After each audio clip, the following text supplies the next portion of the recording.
Valérie Mousset, responsable ingénieur instrument au CNES. Sur ChemCam, nous avions un laser rouge qui permettait de faire une analyse atomique de la roche.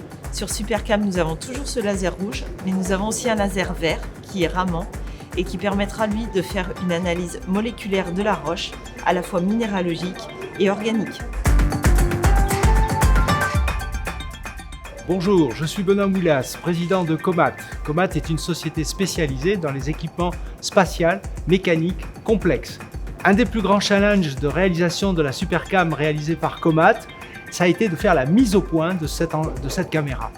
La mise au point consistait à aligner trois lasers de puissance avec le télescope de la SuperCam. Figurez-vous qu'on a dû aligner ces trois lasers sur un point pas plus grand qu'un cheveu, placé à 10 mètres de distance. Vous voyez la précision et le savoir-faire qu'il a fallu développer pour réaliser la SuperCam, savoir-faire qui est français, régional et toulousain.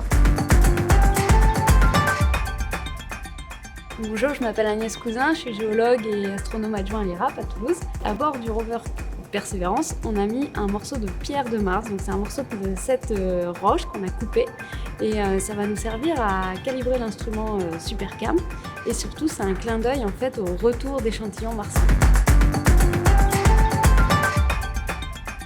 Je m'appelle Baptiste Chide, je suis jeune chercheur en planétologie et j'ai travaillé pendant ma thèse sur l'acoustique martienne. Le microphone de SuperCam, c'est un microphone scientifique qui va écouter le son des détonations induites par le laser de SuperCam pour étudier les propriétés mécaniques des roches, par exemple leur dureté.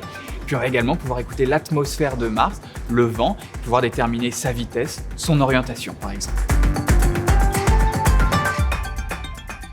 André Debus, je suis chef de projet au CNES sur les contributions françaises aux missions Mars-VAVA, donc Persévérance et ExoMars également.